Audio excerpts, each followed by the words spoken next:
हे सागर देव, एक माँ की पुकार सुन लीजिए।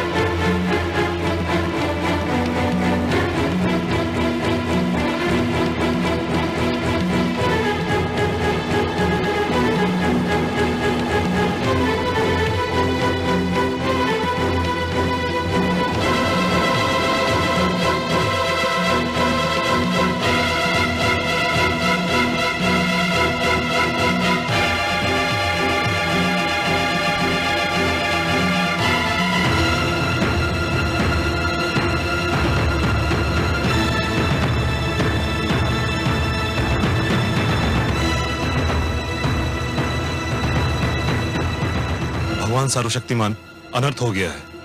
क्या हुआ? महारानी कयाधु राजभवन छोड़कर चली गई हैं। क्या? राजभवन छोड़कर चली गई? कहां चली गई?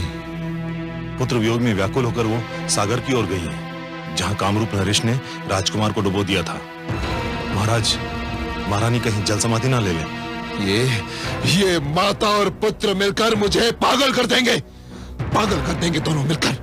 जाओ, रोको उन्हें।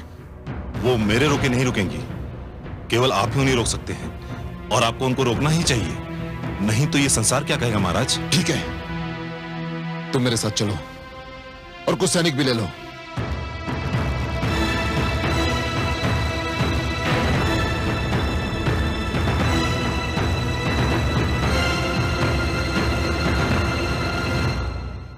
देवी, यह बालक तो जागने का नाम ही नहीं लेता।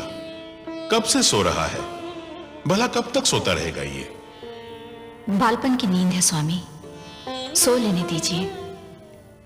आयु बढ़ती है, जीवन की चिंताएं और समस्याएं घेर लेती हैं, तब ऐसी नींद बहुत याद आती है।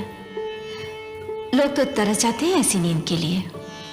आप सत्य कहती हैं देवी, पर बहुत सो चुका ये। अब इसे जागना होगा। कम से कम जागकर ये तो देखे कि इसके ननिहाल में इसका आदर सत्कार कैसा हुआ।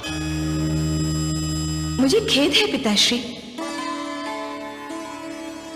प्रणाम पिताश्री, प्रणाम माते। पिताश्री, मुझे खेद है कि आप अपने नाती का और अधिक आदर सत्कार नहीं कर पाएंगे। क्यों पुत्री? क्योंकि इसकी माता इसके वियोग में तड़प रही है। पुत्र प्रहलाद को उसके पास लौटने में और अधिक विलंब हुआ तो वो अपने प्राण त्याग देगी।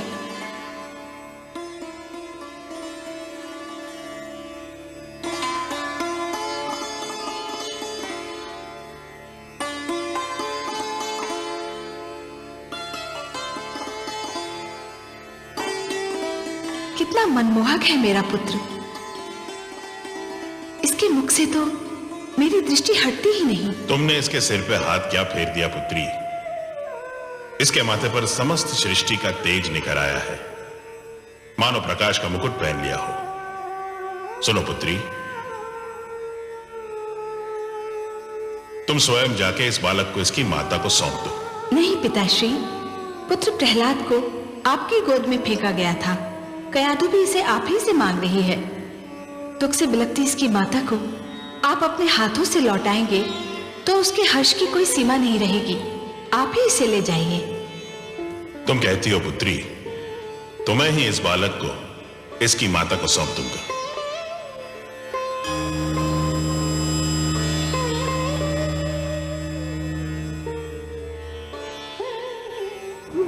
हे सागर देव, लगता है आपने अपनी सारी परंपरा को छोड़कर मेरे पुत्र की बलि स्वीकार कर ली है। मेरे लिए मेरे पुत्र के बिना जीवित रहना व्यर्थ है।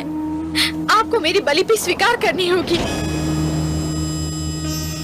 ठहरो पुत्री, तुम सत्य कहती थी, मैं भेंट नहीं स्वीकार करता। और फिर प्रहलाद तो मेरे दोहित्र समान है। लो, मैं तुम्हारा बेटा तुम्हें वापस लौटाता हूं।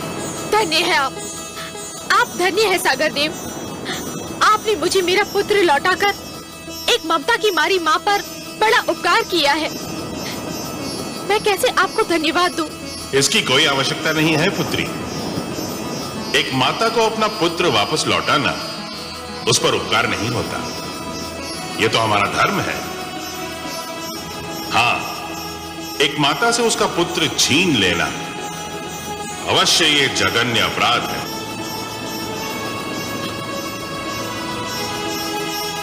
मेरा पुत्र, मेरा पुत्र, मेरा लाल, मेरा लाल।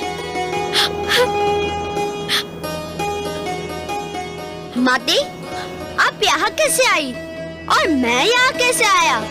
मैं तो कारागार में था ना। हाँ पुत्र, तुम्हारे दुष्ट फूफा विप्रचित्ति ने तुम्हें सागर तले फेंक दिया था। परंतु मैं तो बहुत मीठा सपना देख रहा था। मैंने स्वप्न में अपने एक नानाश्री को भी देखा। मैं उनके गोद में था।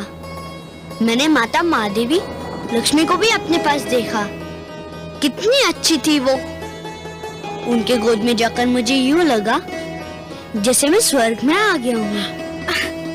मेरा पुत्र,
महारानी।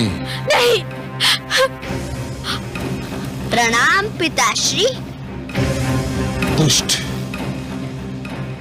तुझसे पर्वत की ऊंचाई हार सकती है, अग्नि का ताप हार सकता है, समुद्र की गहराई हार सकती है, किंतु मैं तुझसे हार नहीं मानूंगा, कदापि नहीं मानूंगा।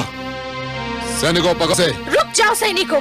यदि किसी ने मेरे पुत्र को हाथ भी लगाया तो मैं इसके और अपने प्राण एक कर दूंगी। मैं भी महान असुरा तारक महाबली सेनापति जंबासुर के पुत्र कयादु हूँ। मेरे पास भी मायावी शक्तियाँ है। मैंने आज तक इन शक्तियों का प्रयोग नहीं किया, पर यदि कोई मेरे पुत्र के निकट भी आया तो आज मैं भी अपनी शक्ति दिखाकर इस शक्ति का प्रयोग करूंगी।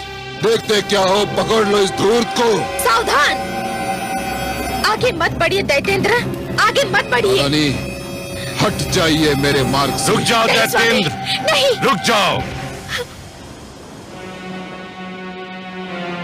प्रणाम गुरुदेव। गुरुदेव, आपने बहुत देर कर दी। आप होते तो मेरे साथ इतना बड़ा अनर्थ ना होता गुरुदेव। आपके ना होने से मेरे साथ क्या क्या ना हुआ। मेरा पुत्र मेरा सबसे बड़ा बैरी बन गया। मेरा उत्तराधिकारी मेरा महानतम विरोधी बन गया गुरुदेव। मैं जानता हूं दैत्येंद्र, मैं सब जानता हूं। तुम चिंता मत करो, अब मैं लौट आया हूं, सब ठीक हो जाएगा।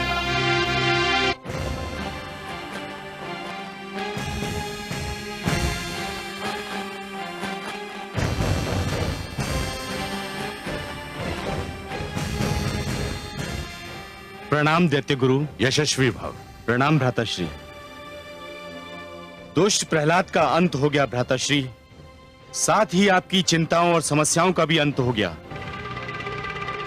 ना तो दुष्ट प्रहलाद का अंत हुआ, ना ही मेरी चिंताओं और समस्याओं का। वो पापी फिर बच निकला विप्रचित्ति, फिर बच निकला। तुमने जिस सागर में उसे फेंका था उसमें मेरी उमंगें डूब गईं, मेरी इच्छाएं डूब गईं, मेरी सारी योजनाएं डूब गईं। बस नहीं डूबा तो वो दुष्ट प्रहलाद उतर गया और एक बार फिर मैं मुंह ताकता रह गया। मैं भगवान हिरण्यकशिपु। धैर्य से काम लो दैत्येंद्र, इतना हताश होने की क्या आवश्यकता है? कैसे हताश ना हूं मैं गुरुदेव, कैसे हताश ना हूं। मैंने उस पर खड़क की बौछार करवाई,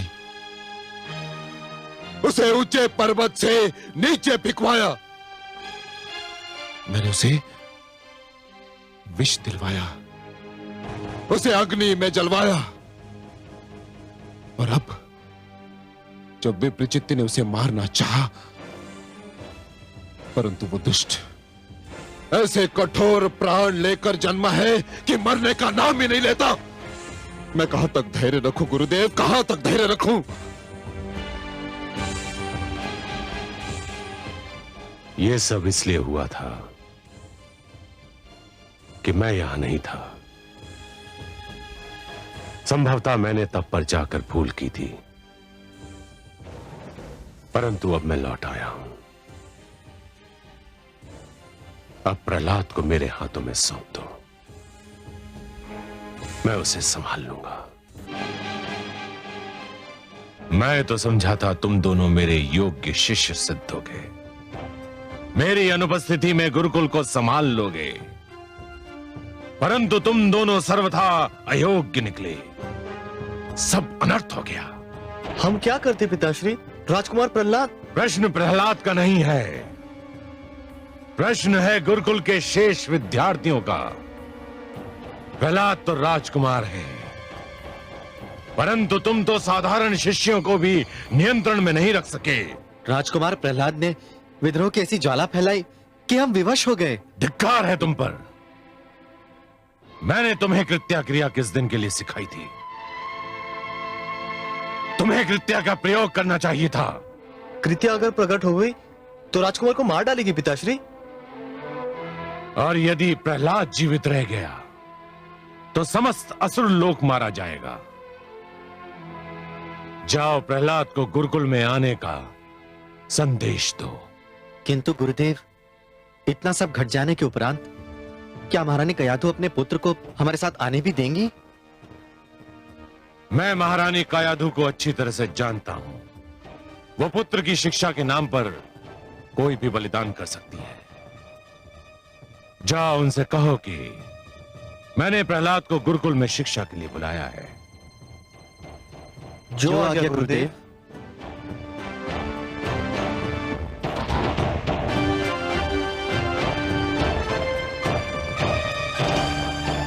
हे कमल नयन, ये कृत्या क्रिया क्या है?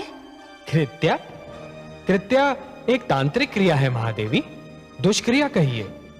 क्या होता है इस क्रिया में? इस क्रिया में तंत्र विद्या की सहायता से एक राक्षसी को जन्म दिया जाता है, और वो राक्षसी उस व्यक्ति को मार देती है जिसे मारने के लिए उसे जन्म दिया गया हो। हाय मेरा पुत्र। हे कमल नयन, कोई सीमा भी है इन दुष्टों के अत्याचार की?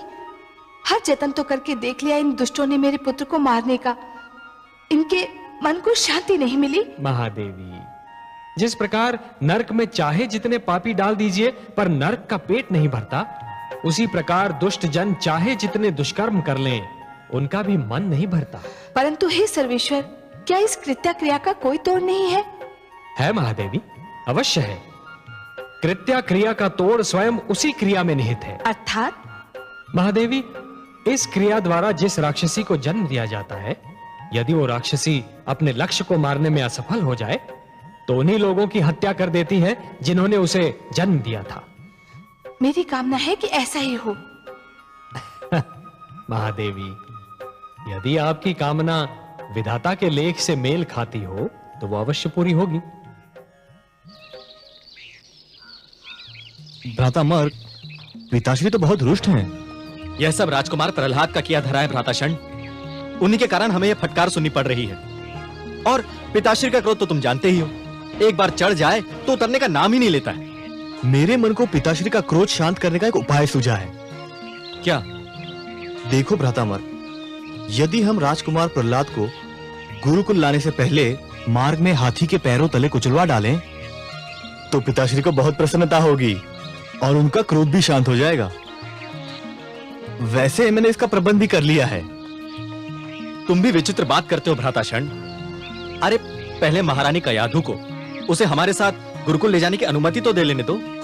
अकारण अंधकार में बाण फेंके जा रहे हो। चलो अब।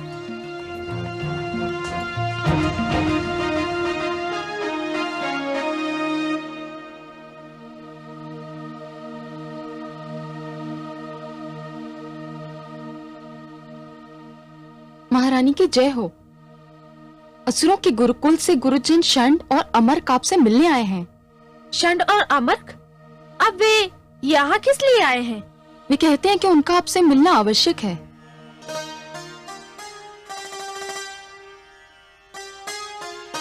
ठीक है, बुलाओ उन्हें।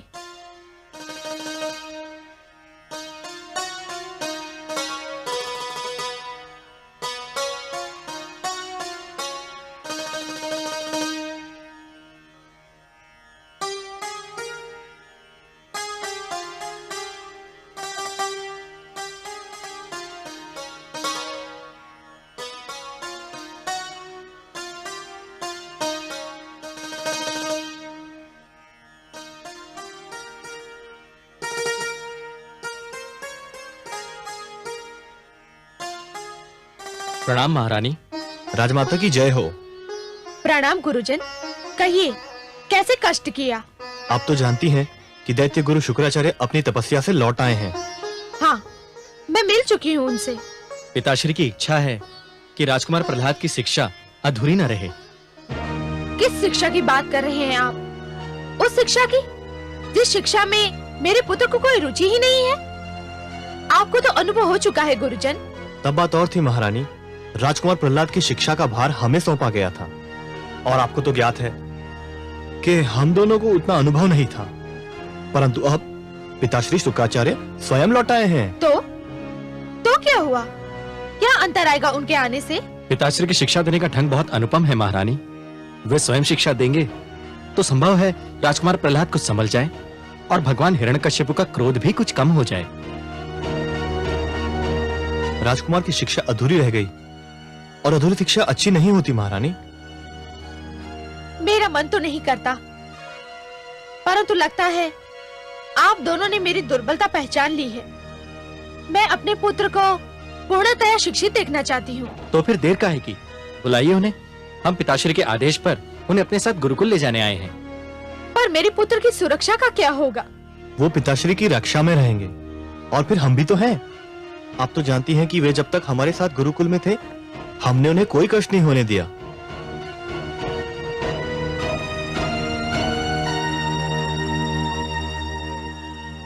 पुत्र प्रहलाद,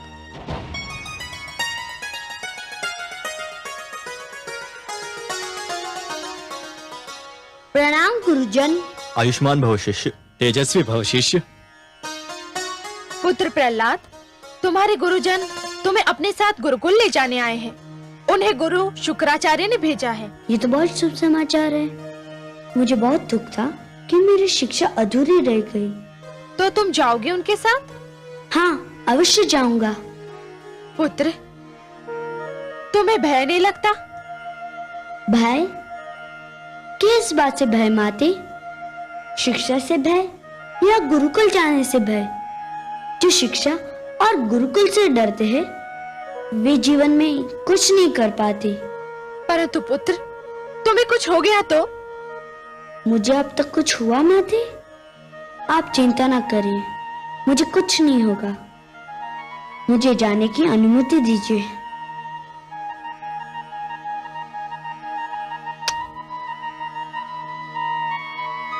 आयुष्मान भव पुत्र।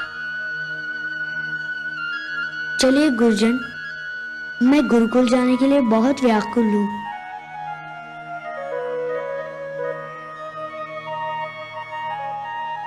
तुम्हारा आशीर्वाद है मेरे साथ। विश्वास करो, मुझे कुछ नहीं होगा। जाओ पुत्र।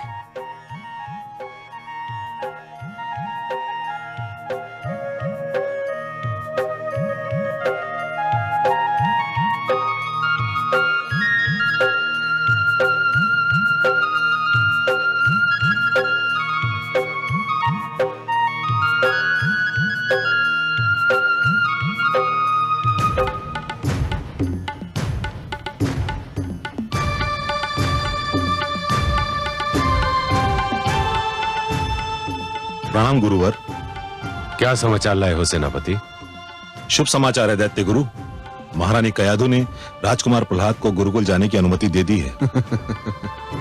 राजकुमार गुरुजन षंड और अमर्क के साथ गुरुकुल की ओर प्रस्थान कर चुके हैं। शुभ समाचार, अत्यंत शुभ समाचार। मुझे भय था हिरण्यकशिपु, कहीं महारानी कयाधु ममता की भावना के अधीन होकर प्रहलाद की राह ना रोक ले। पर दैत्येंद्र, यह तो आपके लिए अत्यंत शुभ समाचार है कि उन्होंने ऐसा नहीं किया। अब आप सब कुछ मेरे ऊपर छोड़ दीजिए। या तो मैं प्रहलाद को सीधी राह पर ले आऊंगा या सदा सदा के लिए आपकी राह से हटा दूंगा। मुझे शीघ्र से शीघ्र गुरुकुल पहुंचना चाहिए। मुझे विश्वास है जहां सब असफल हो गए वहां आप और केवल आप ही सफल हो सकते हैं गुरुदेव। किंतु गुरुदेव, मुझे तभी विश्वास होगा जब मैं उस दुष्ट प्रहलाद की मृत्यु का समाचार आपके मुख से सुनूंगा। मेरे गुरुकुल में जाने की देर है,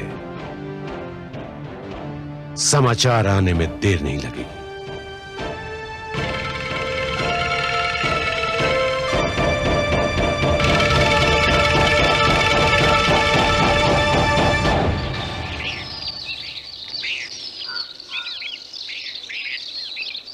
गुरुजन, आपने माताश्री को मनाकर मुझ पर बड़ा उपकार किया है। मैं अपने गुरुकुल के मित्रों से मिलने के लिए बड़ा व्याकुल था। वे भी तुम्हें देख के बहुत प्रसन्न होंगे। क्या हमें ज्ञात है कि मैं वहां आ रहा हूँ? नहीं, हमने यह निर्णय लिया था कि अचानक तुम्हें उनके समक्ष ले जाकर उन्हें अचंभे में डाल देंगे। अरे, ये आवाज कैसी? हाँ, शिष्य प्रहलाद, तुम यही ठहरो, हम देख के आते हैं कि ये हाथी कहां से आ रहा है। आओ भ्राता मत। हाँ, यही ठहरना।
देखा आपने कमल नयन, मेरा पुत्र कितना निडर है, हाथियों से भी नहीं डरा।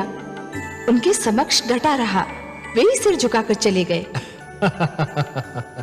महादेवी, आपके पुत्र का ईश्वर पर इतना अडिग विश्वास है कि उसने मृत्यु से भयभीत होना छोड़ दिया है।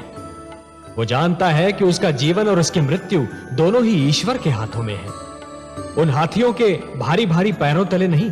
आपने सत्य कहा कमल नयन, मृत्यु से क्या भयभीत होना, वो तो एक दिन आकर ही रहेगी। किंतु मृत्यु के भय से जीवन का सुख चैन खोना मूर्खता है, और ये भेद मेरे पुत्र ने जान लिया है। यूं भी उसने इतनी यातनाएं झेली हैं कि अब उसके लिए मृत्यु अर्थहीन हो गई है। इसीलिए तो उसने मृत्यु से भयभीत होना छोड़ दिया है। महादेवी, जो मृत्यु से डरते हैं वो जीवन जीने के लिए सिद्धांतहीन समझौते करने लगते हैं, और ऐसा सिद्धांतहीन जीवन मृत्यु से भी बुरा होता है। महादेवी, इतिहास साक्षी है कि जीतते तो वही हैं जो मृत्यु के भय पर विजय पा लेते हैं, और सिद्धांतहीन जीवन जीने वाले तो कायर होते हैं। महादेवी, जैसे ये षंड और अमर्क, मुझे तो इनकी कायरता पर हंसी आ रही है। गुरुशान, गुरु अमर, कहाँ है आप?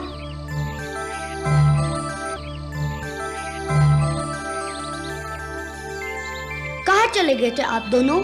हम कहीं नहीं, हम तो यही थे। हाँ। क्या आप हाथी से भयभीत हो गए थे? नहीं नहीं, हम क्यों भयभीत होंगे? क्यों भ्राताशण? है ना? बिल्कुल बिल्कुल। हाँ। हम तो नित दिन हाथियों के साथ में खेलते हैं, है ना? हाँ। परंतु गुरुजन, लगता है ये हाथी हमारे संग खेलने नहीं, कुछ और करने आया था। कुछ और? चलिए गुरुजन, गुरुकुल में हमारी प्रतीक्षा हो रही होगी। हाँ, चलो।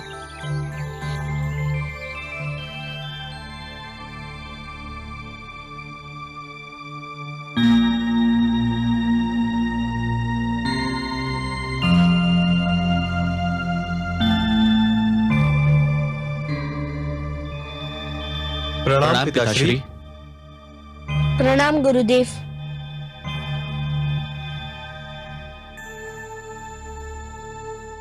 आयुष्मान भव। तुम दोनों बाहर जाओ पुत्र, मुझे शिष्य प्रहलाद से एकांत में बात करनी है।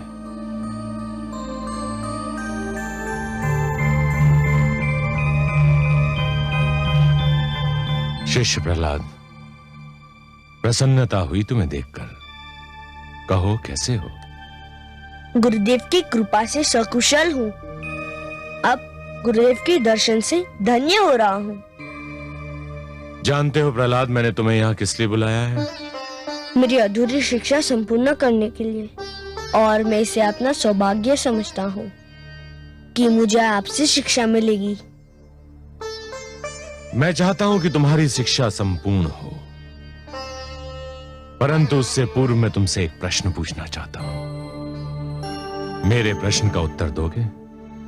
आपके प्रश्न का उत्तर देने की क्षमता तो नहीं है मुझ में, किंतु यथाशक्ति प्रयत्न करूंगा।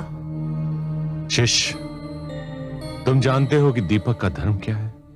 प्रकाश फैलाना गुरुदेव, अंधकार से संघर्ष करना। संतान को भी कुल दीपक कहा जाता है, जानते हो? जानता हूं गुरुदेव। जानते हो तो फिर अपने कुल के लिए ऐसा दीपक क्यों बने हुए हो जो प्रकाश के स्थान पर अंधकार फैला रहा है, उनके कष्ट का कारण बना हुआ है। हे गुरुदेव, मैंने किसको कष्ट दिया? किसको कष्ट नहीं दिया?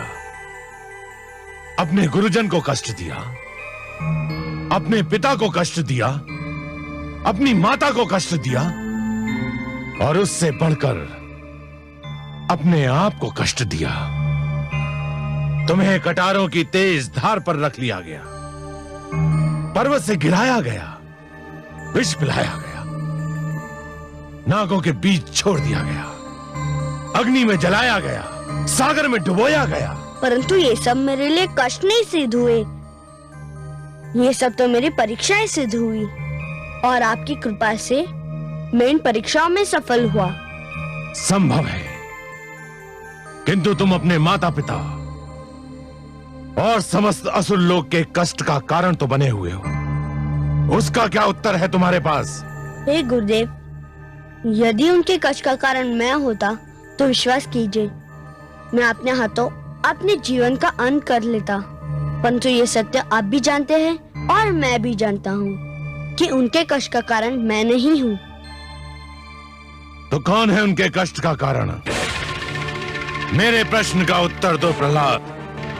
मैं नतमस्तक होकर आपसे क्षमा याचना करता हूँ गुरुदेव, परंतु आपने मुझे उत्तर देने का आदेश दे ही दिया है, तो मेरा उत्तर भी सुन लीजिए।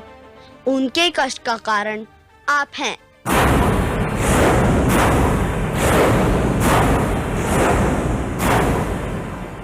मैं? हाँ, हे गुरुदेव, आप मुझे क्षमा कीजिए, किंतु आपने अपना गुरुधर्म बुलाकर सबको कष्ट में डाल दिया। क्या बक रहा है धूर्त? मैंने अपना गुरु धर्म बुला दिया है? कैसे?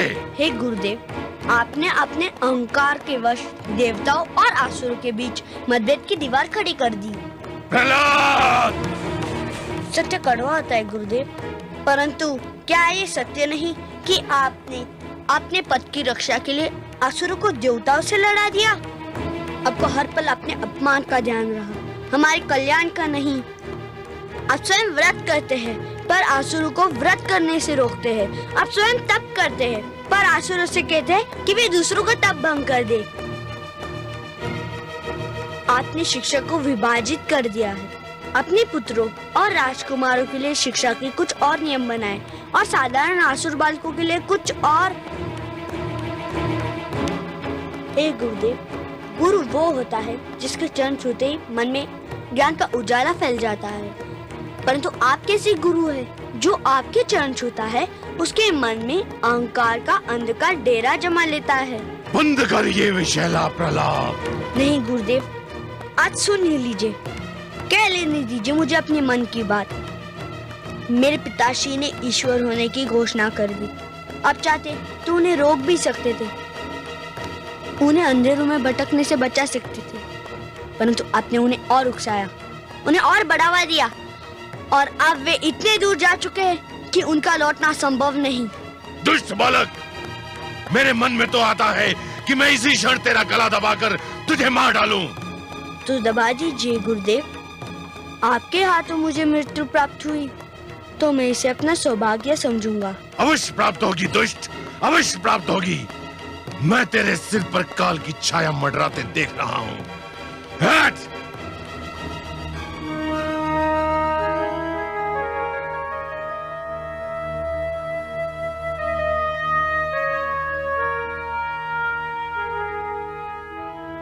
शिष्य भटक जाए तो गुरु उसका मार्गदर्शन करता है, गुरु भटक जाए तो उसका मार्गदर्शन कौन करेगा?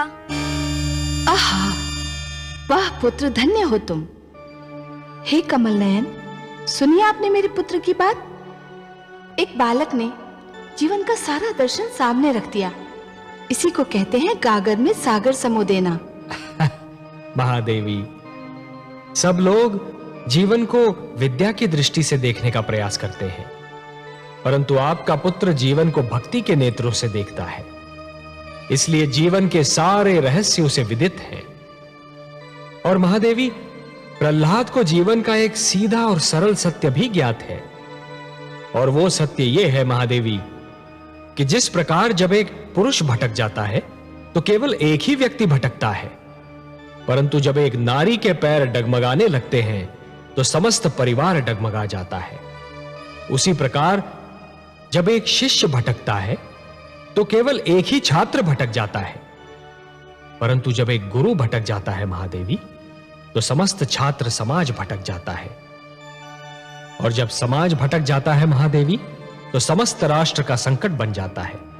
परंतु हे कमल नयन, इतनी छोटी सी बात दैत्य गुरु शुक्राचार्य की समझ में क्यों नहीं आती? इसके कई कारण हैं महादेवी। हठ, अहंकार, घायल अहम की पीड़ा, और सबसे बढ़कर बुद्धि और विवेक का अंधा विरोध। उन्होंने अपनी सद्बुद्धि को अपने अहंकार के पास रहन रख दिया है। दैत्य गुरु शुक्राचार्य स्वयं भी भटक रहे हैं और हिरण्यकशिपु को भी भटका रहे हैं।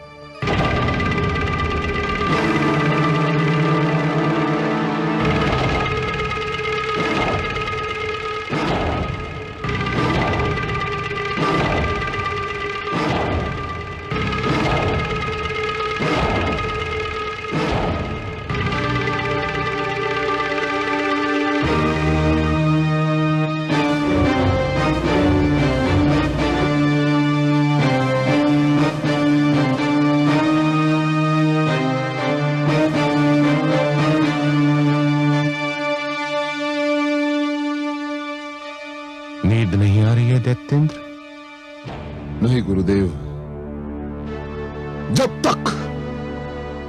जब तक वो दुष्ट प्रहलाद जीवित है, मेरी आंखों में नींद कहां? वो मुझे हर पल व्याकुल करता रहता है गुरुदेव। तो समझ लो तुम्हारी व्याकुलता का अंत हो गया। चैन की नींद सो जाओ दैत्येंद्र। अब तुम्हारी निद्रा में कोई विघ्न नहीं डालेगा। मैं समझता था मैं प्रहलाद को समझा लूंगा, उसे सीधी राह पर ले आऊंगा, परंतु यह मेरा भ्रम था। जिसने मृत्यु से मैत्री कर ली हो, उसे जीवन का संग नहीं सुहाता। मैं उसका वध करके ही तुम्हारे पास आता, परंतु वो तुम्हारा पुत्र है, तुम्हारा कुलदीपक है, तुम्हारे शरीर का अंग है। इसलिए मैं तुम्हें यह बताने आया हूं कि मैंने उसका वध करने का निर्णय कर लिया है। सुंदर, अति सुंदर गुरुदेव। हां शिष्य, मैं तुमसे यही कहने आया हूं कि तुम्हारा पुत्र भोर का सूर्य नहीं देख पाएगा। जाओ, चैन की नींद सो जाओ। धन्यवाद गुरुदेव, आपको कोटि कोटि धन्यवाद। मुझे तुम पर गर्व है शिष्य कि तुम मसुल लोक के लिए और अपनी प्रजा का धर्म बचाने के लिए अपनी संतान को भी त्याग सकते हो।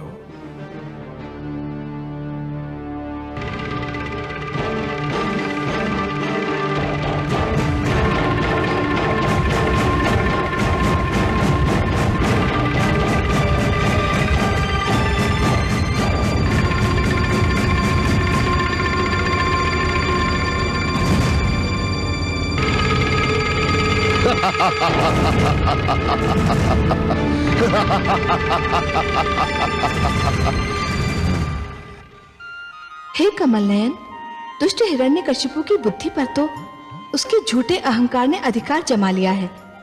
अपने ईश्वर होने के मद में वो कब का भूल चुका है कि वो प्रहलाद का पिता भी है। परंतु दैत्य गुरु शुक्राचार्य को क्या हो गया है? वो तो 2 पुत्रों षंड और अमर्क के पिता भी हैं। वो किसी के पुत्र का वध करने की बात कैसे सोच सकते हैं? उनका पितृत्व क्यों खो गया है?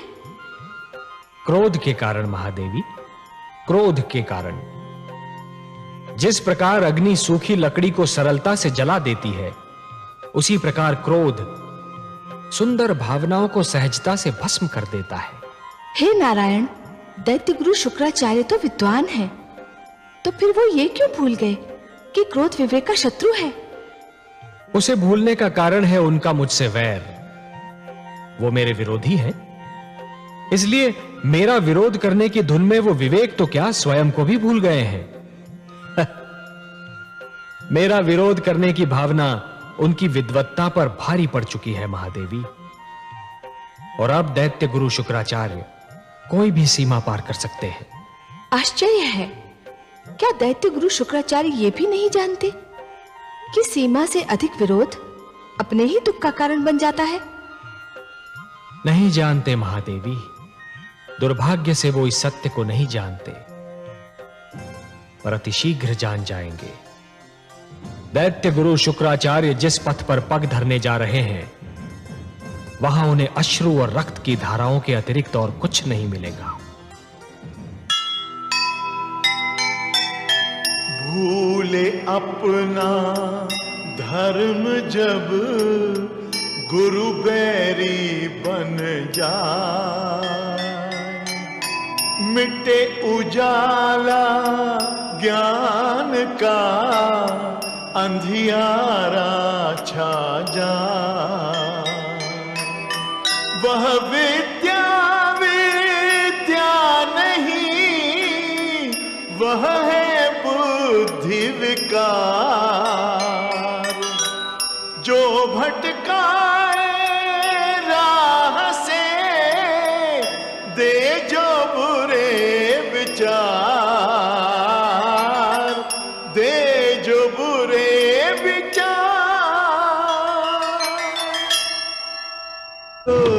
सुनेगा ये पुराण, पाएगा सुख और ज्ञान, पाएगा सुख और ज्ञान। कर्म को ही धर्म जान, प्रेम की तू छेड़तान, प्रेम की तू छेड़तान। बीते युग बता रहे हैं, बीते युग बता रहे हैं, सत्य पथ पे चल सुजान। विष्णु पुराण